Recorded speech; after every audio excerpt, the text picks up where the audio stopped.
नमस्कार, good morning, जोहार। मैं चुनचुन कुमार, आप देख रहे हैं झारखंडी हिंदी न्यूज। तो चलिए जानते हैं आज की पहली और बड़ी खबर। सीएम हेमंत सोरेन से पूछताछ के लिए दिल्ली से रांची पहुंचे ईडी के संयुक्त निदेशक। करीब 1000 करोड़ के अवैध खनन मामले में मनी लॉन्ड्रिंग के तहत अनुसंधान कर रही ईडी ने मुख्यमंत्री हेमंत सोरेन को समन कर 3 नवंबर को कार्यालय में उपस्थित रहने को कहा है। उनसे पूछताछ के लिए दिल्ली से खास तौर पर ईडी के संयुक्त निदेशक कपिल राज रांची पहुंचे हैं। ईडी ने विशेष संदेश वाहक के जरिए मुख्यमंत्री को समन भेजा है। संभावना है कि मुख्यमंत्री ईडी के समन के विरुद्ध कोर्ट जा सकते हैं। विधि विशेषज्ञों की सलाह लेने के बाद वे इस संबंध में निर्णय लेंगे। जनादेश का मतलब लूट का लाइसेंस नहीं। ईडी द्वारा समन किए जाने के बाद बाबूलाल मरांडी का सीएम हेमंत सोरेन पर तंज। झारखंड के मुख्यमंत्री हेमंत सोरेन को ईडी द्वारा समन जारी कर पूछताछ के लिए बुलाने की खबर पर बाबूलाल मरांडी ने तंज कसा है। बाबूलाल मरांडी ने कहा है कि मुख्यमंत्री हेमंत सोरेन को अगर ईडी ने बुलाया तो वह यूं ही नहीं है। आधिकारिक ट्विटर अकाउंट पर पूर्व मुख्यमंत्री ने सिलसिलेवार ट्वीट के जरिए मुख्यमंत्री हेमंत सोरेन की आलोचना की है। बाबूलाल मरांडी ने मुख्यमंत्री पर निशाना साधते हुए कहा है कि उन्होंने पैसे और दौलत की हवस में राज्य को गुंडे मवालियों को सौंप दिया और खुद संपत्ति बनाने में लगे रहे। बाबूलाल मरांडी ने कहा कि हेमंत जी शायद ये भूल गए हैं कि जनादेश का मतलब लूट का लाइसेंस नहीं होता। वोट से लूट के पाप को कवर नहीं किया जा सकता। पूर्व मुख्यमंत्री ने मौजूदा मुख्यमंत्री पर निशाना साधते हुए कहा कि आपने लूटा है तो सजा भुगतने को भी तैयार रहिए। देश का कानून अपना काम कर रहा है। आप बेकसूर होंगे तो बेदाग निकल जाइएगा। सीएम हेमंत सोरेन को ईडी के समन पर बोली बीजेपी, करप्शन से समझौता नहीं होगा। कांग्रेस ने कहा सफल नहीं होगी चोर दरवाजे की राजनीति। ईडी की जांच की आंच आखिरकार मुख्यमंत्री हेमंत सोरेन तक पहुंच गई। ईडी ने प्रदेश में अवैध खनन और मनी लॉन्ड्रिंग मामले में सीएम हेमंत सोरेन को समन किया है। उन्हें 3 नवंबर यानी आज दिन के 11:30 बजे रांची स्थित क्षेत्रीय कार्यालय में बुलाया गया है। अब इस मामले में सत्ता पक्ष और विपक्ष की प्रतिक्रिया भी सामने आने लगी है। बीजेपी विधायक दल के नेता बाबूलाल मरांडी, पार्टी प्रवक्ता प्रतुल सहदेव और गोड्डा से बीजेपी सांसद निशिकांत दुबे ने मामले में प्रतिक्रिया दी है। बाबूलाल मरांडी और निशिकांत दुबे ने जहां ट्वीट कर हेमंत सरकार पर निशाना साधा है, वहीं प्रतुल सहदेव ने वीडियो संदेश जारी कर मामले में अपना पक्ष रखा है। बीजेपी ने तो सीएम का इस्तीफा मांग लिया है। वहीं झारखंड की महागठबंधन सरकार में सहयोगी कांग्रेस पार्टी के प्रवक्ता राजीव रंजन ने कहा कि बीजेपी की चोर दरवाजे की राजनीति कभी सफल नहीं होगी। झारखंड में 100 करोड़ का मनरेगा घोटाला, ईडी ने राज्य सरकार से मांगी रिपोर्ट। झारखंड में मनरेगा में 100 करोड़ से अधिक का घोटाला हुआ है। इसे लेकर परिवर्तन निदेशालय यानी ईडी ने झारखंड सरकार के ग्रामीण विकास विभाग से विस्तृत रिपोर्ट तलब की है। ईडी ने घोटाले में संलिप्त लोगों की भूमिका के बारे में भी जानकारी मांगी है ताकि उनके खिलाफ prevention of money laundering act के तहत कार्रवाई शुरू की जा सके। माना जा रहा है कि इस मामले में राज्य के कई आईएएस और राजनीतिक हस्तियां भी ईडी के रडार पर आ सकती है। ईडी के सहायक निदेशक विनोद कुमार ने राज्य के ग्रामीण विकास विभाग को लिखे पत्र में 100 करोड़ रुपए से अधिक के स्कैम के मामले में अब तक की गई एफआईआर, चार्जशीट, कार्रवाई आदि पर रिपोर्ट देने को कहा है। ईडी ने यह भी कहा है कि इस स्कैम में उनके बारे में पूरी जानकारी दी जाए जिनकी बड़ी भूमिका है। गुरुवार को छत्तीसगढ़ में सीएम हेमंत सोरेन का कार्यक्रम, राष्ट्रीय आदिवासी नृत्य महोत्सव। छत्तीसगढ़ की राजधानी रायपुर के साइंस कॉलेज ग्राउंड में 1 से 3 नवंबर तक राष्ट्रीय आदिवासी नृत्य महोत्सव और राज्योत्सव का भव्य आयोजन किया जा रहा है। राज्योत्सव का कार्यक्रम समापन 3 नवंबर को शाम 7 बजे होगा। झारखंड के मुख्यमंत्री हेमंत सोरेन मुख्य अतिथि के रूप में समापन समारोह में शामिल होंगे, जबकि छत्तीसगढ़ के मुख्यमंत्री भूपेश बघेल कार्यक्रम की अध्यक्षता करेंगे। ईडी के समक्ष हाजिर होंगे या नहीं, विधि विशेषज्ञ से राय ले रहे सीएम हेमंत सोरेन। झारखंड मुक्ति मोर्चा के महासचिव सुप्रियो भट्टाचार्य ने बुधवार को कहा कि परिवर्तन निदेशालय के एक नया स्वरूप सामने आया है। झारखंड सरकार को कैसे अस्थिर किया जाए इसके मैप तैयार किया गया है। आय से अधिक संपत्ति के मामले को खनन से जोड़ दिया गया। 3 महीने से लिफाफा बंद पड़ा है और सेकेंड ओपिनियन की बात बहकावे के लिए कही गई। जिसने ओपिनियन दे दिए उनसे फिर सेकेंड ओपिनियन की बात करना झामुमो को मूर्ख समझने जैसा है। क्या सेकेंड ओपिनियन भाजपा मुख्यालय से मांगा गया है? सुप्रियो भट्टाचार्य ने कहा कि राज्यपाल रमेश बैस का एटम बम क्या है? क्या लोकतांत्रिक सरकार को बर्खास्त करना है? 3.5 करोड़ जनता की सरकार अब अपने नेता से संवाद कर रही है और भाजपा साजिश में जुटी हुई है। झारखंड गठन के बाद स्कूल व विद्यार्थी बढ़े, 10वीं 12वीं का रिजल्ट भी सुधरा, लेकिन शिक्षकों की कमी बरकरार। झारखंड गठन के बाद राज्य के स्कूल और विद्यार्थियों की संख्या लगातार बढ़ती गई है। न सिर्फ स्कूल और विद्यार्थियों की संख्या बढ़ी है, बल्कि 10वीं और 12वीं के रिजल्ट में भी जबरदस्त सुधार हुआ है। राज्य में कभी मैट्रिक का रिजल्ट 70% हुआ करता था, पिछले 2 वर्षों से रिजल्ट 95% हो रहा है। रिजल्ट के साथ साथ प्रथम श्रेणी के पास करने वाले विद्यार्थियों की संख्या में भी बढ़ोतरी हुई है। आंकड़ों में देखा जाए तो राज्य गठन के बाद सरकारी विद्यालयों की संख्या दोगुनी हो गई। इस सब के बाद भी राज्य गठन के 22 वर्ष बाद भी झारखंड में शिक्षकों की कमी दूर नहीं हो सकी है। प्राथमिक से लेकर +2 स्कूल तक में शिक्षकों की कमी है। राज्य में शिक्षकों की कमी दूर नहीं होने से पठन पाठन प्रभावित होता है। स्कूलों में गुणवत्ता युक्त शिक्षा देने की बात तो होती है, पर अभी भी स्कूलों में बच्चों को गुणवत्ता युक्त शिक्षा नहीं मिल पा रही है। झारखंड सरकार को नहीं मिला FCI का बकाया 498 करोड़। अब धान की खरीद राशि भुगतान करने के लिए लेगी कर्ज। धान अधिप्राप्ति मद का भारतीय खाद्य निगम पर झारखंड सरकार का बकाया बढ़कर लगभग 498 करोड़ रुपए पहुंच गया है। इसको लेकर सरकार की ओर से कई बार पत्र लिखा गया है, लेकिन अब तक कुल बकाया राशि का भुगतान नहीं किया गया है। इधर सरकार खरीफ विपणन मौसम 2022-23 में किसानों से धान खरीद की तैयारी में जुट गई है। किसानों को धान क्रय की राशि ससमय भुगतान के लिए सरकार बैंक से 1000 करोड़ रुपए का कर्ज लेने की तैयारी कर रही है। झारखंड में फसल राहत योजना का हाल बेहाल। 17 लाख किसानों के आवेदन में अब तक 1,50,000 का हुआ सत्यापन। राज्य सरकार ने खरीफ में सूखे की स्थिति को देखते हुए किसानों को राहत देने का निर्णय लिया है। सरकार ने 256 प्रखंडों को सूखाग्रस्त घोषित किया है। यहाँ के प्रभावित किसानों को अग्रिम के रूप में 3500 रुपए दिए जाएंगे। यह राशि किसानों को कैसे मिलेगी, इस पर कृषि, पशुपालन एवं सहकारिता विभाग स्टैंडर्ड ऑपरेशन प्रोसीड्यूर यानी SOP बना रहा है। 11 नवंबर को विशेष सत्र बुलाएगी हेमंत सरकार। 1932 पर आधारित स्थानीयता विधेयक होगा पारित। मुख्यमंत्री हेमंत सोरेन ईडी द्वारा मनी लॉन्ड्रिंग और अवैध खनन मामले समन जारी किए जाने के बाद झारखंड सियासी हलचल तेज है। इस बीच एक बड़ी खबर सामने आई है। 11 नवंबर को झारखंड विधानसभा का विशेष सत्र आयोजित किया जाएगा। इसमें 1932 के खतियान के आधार पर स्थानीयता लागू करने संबंधी विधेयक को पारित किया जाएगा। मुख्यमंत्री सचिवालय की तरफ से इस आशय की जानकारी दी गई है। इसमें झारखंड के पदों एवं सेवाओं की रिक्तियों के आरक्षण वृद्धि संबंधी विधेयक भी पारित होगा। गौरतलब है कि इससे ठीक एक दिन पहले यानी 10 नवम्बर को कैबिनेट की बैठक भी आयोजित की जाएगी।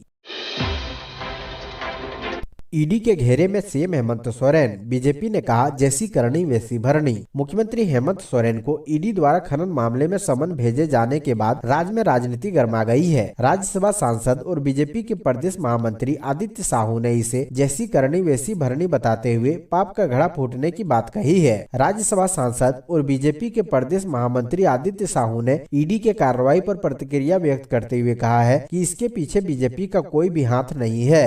उन्होंने कहा कि जिन राज्यों में कांग्रेस और कांग्रेस के सहयोगी से सरकार चल रही है, उस राज्य का यही हालात होता है। इससे पहले मधु कोड़ा के शासन काल में भी कुछ इसी तरह से हुआ था और आज झारखंड उसी चौराहे पर खड़ा है। देवघर डीसी मंजूनाथ भजंत्री को हटाने का निर्देश। ईसीआई ने मुख्य निर्वाचन पदाधिकारी को भेजी चिट्ठी। चुनाव आयोग ने देवघर के उपायुक्त मंजूनाथ भजंत्री को हटाने का निर्देश दिया है। भारत निर्वाचन आयोग ने इस संबंध में आदेश जारी करते हुए राज्य के मुख्य निर्वाचन पदाधिकारी को चिट्ठी भेजी है। जानकारी के मुताबिक देवघर जिला में वोटर लिस्ट के डिवीजन में वर्तमान उपायुक्त मंजूनाथ भजंत्री की भूमिका को लेकर शिकायत की गई थी। इसके मद्देनजर भारत निर्वाचन आयोग ने यह निर्देश दिया है। गौरतलब है कि इससे पहले भी मधुपुर विधानसभा उपचुनाव के दौरान देवघर डीसी पर कार्रवाई करते हुए चुनाव के दौरान हटा दिया था। इस संबंध में गोड्डा सांसद निशिकांत दुबे ने आयोग की चिट्ठी को सार्वजनिक करते हुए कहा है कि मुख्यमंत्री हेमंत सोरेन को ईडी का समन के अलावे झारखंड से दूसरी बड़ी खबर देवघर डीसी मंजूनाथ भजंत्री को चुनाव आयोग द्वारा हटाए जाने के निर्देश के रूप में आया है। फिर गरमाई झारखंड की सियासत। सीएम हेमंत सोरेन ने बुलाई यूपीए विधायकों की बैठक। सीएम हेमंत सोरेन को ईडी का समन मिलने के बाद झारखंड की राजनीति गर्मा गई है। सीएम हेमंत सोरेन ने हमला बोलते हुए कहा है कि हम माकूल जवाब देंगे। सीएम ने यूपीए विधायकों की अहम बैठक बुलाई है। परिवर्तन निदेशालय ने अवैध खनन मामले में पूछताछ के लिए मुख्यमंत्री हेमंत सोरेन को समन जारी किया है। ईडी ने उन्हें 3 नवम्बर को दिन के करीब 11:30 बजे रांची स्थित ईडी के कार्यालय में पूछताछ के लिए हाजिर होने को कहा है। मुख्यमंत्री मुख्यमंत्री को समन भेजने के साथ ही ईडी ने पुलिस महानिदेशक को इस सिलसिले में एक पत्र लिखा है। इसमें 3 नवंबर को सुरक्षा का विशेष प्रबंध करने का अनुरोध किया गया है।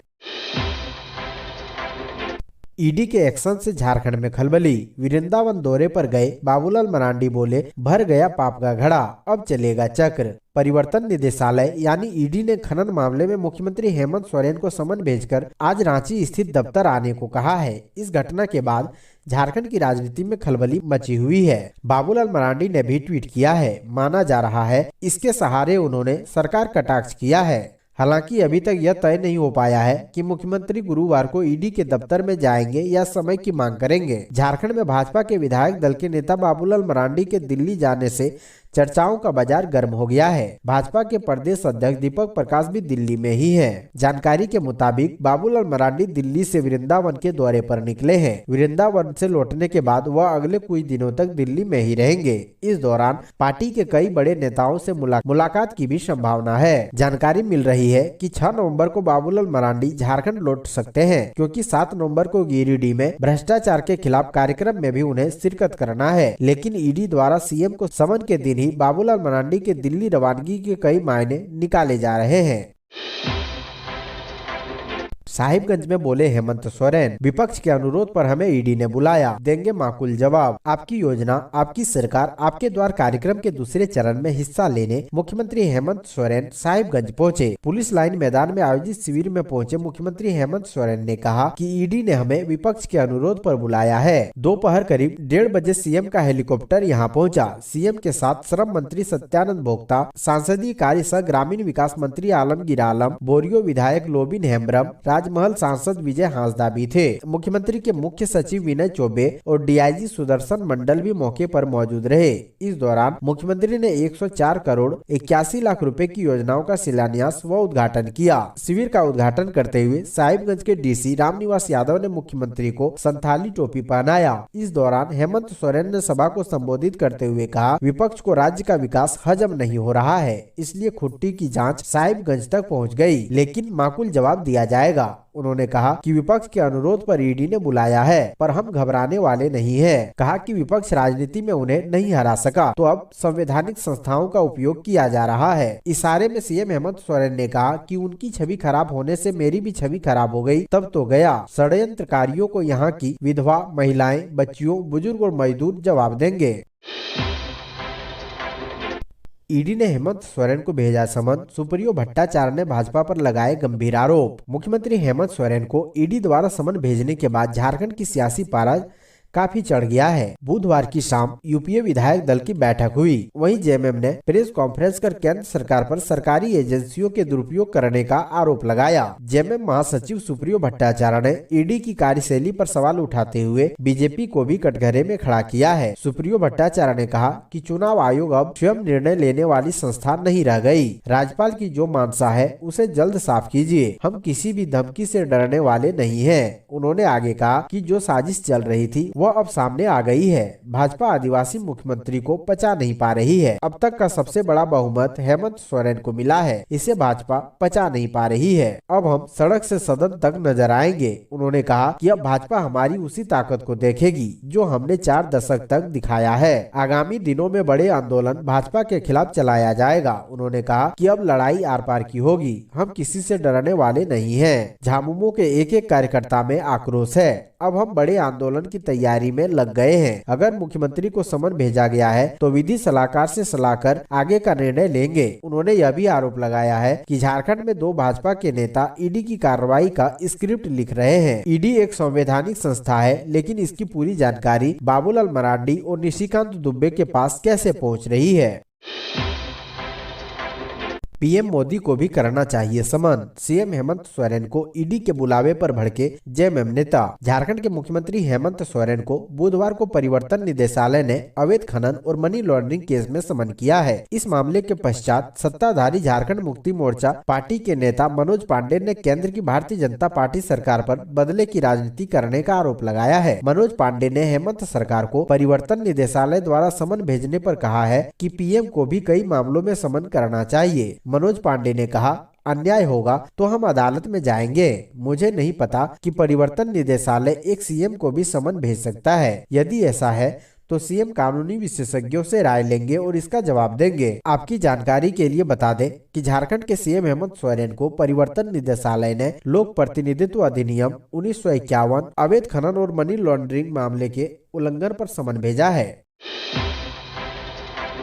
स्वच्छ विद्यालय पुरस्कार में झारखंड को मिला तीसरा स्थान, जाने कौन है नंबर 1। स्वच्छ विद्यालय पुरस्कार में झारखंड को तीसरा स्थान मिला है। दरअसल हेमंत सोरेन सरकार ने राष्ट्रीय पुरस्कार के लिए कुल 26 स्कूलों की अनुशंसा भेजी थी। राज्य सरकार ने 5 सितंबर को शिक्षक दिवस के अवसर पर इन 26 स्कूलों को राज्य स्तरीय पुरस्कार प्रदान किया था। केंद्र सरकार द्वारा इन स्कूलों का मूल्यांकन किया गया था, जिसके बाद तीनों स्कूलों का चयन राष्ट्रीय पुरस्कार के लिए किया गया। बता दें कि केंद्र सरकार द्वारा झारखंड की 3 स्कूलों को पुरस्कृत किया जाएगा। इन स्कूलों का चयन स्वच्छता के विभिन्न मानकों पर खरा उतरने के लिए किया गया। इसमें पश्चिमी सिंहभूम के कस्तूरबा गांधी बालिका आवास विद्यालय, नोवा मुंडी रांची के कस्तूरबा गांधी बालिका आवास विद्यालय, सोना हाथू तथा पूर्वी सिंहभूम के Tata worker union high school Kadma शामिल है। केंद्र सरकार ने स्वच्छ विद्यालय पुरस्कार 2021-22 के लिए चयनित विद्यालयों के नामों की घोषणा कर दी है। इस पुरस्कार के लिए देश भर से 39 विद्यालयों का चयन किया गया है। इसमें सबसे अधिक 10 विद्यालय गुजरात के हैं। झारखंड के 3 विद्यालयों का चयन पुरस्कार के लिए किया गया है। झारखंड को राष्ट्रीय स्तर पर तीसरा स्थान मिला है। राज्य से चयनित तीनों विद्यालय माध्यमिक विद्यालय हैं। इनमें 2 विद्यालय ग्रामीण क्षेत्र के हैं और 1 शहरी क्षेत्र का है।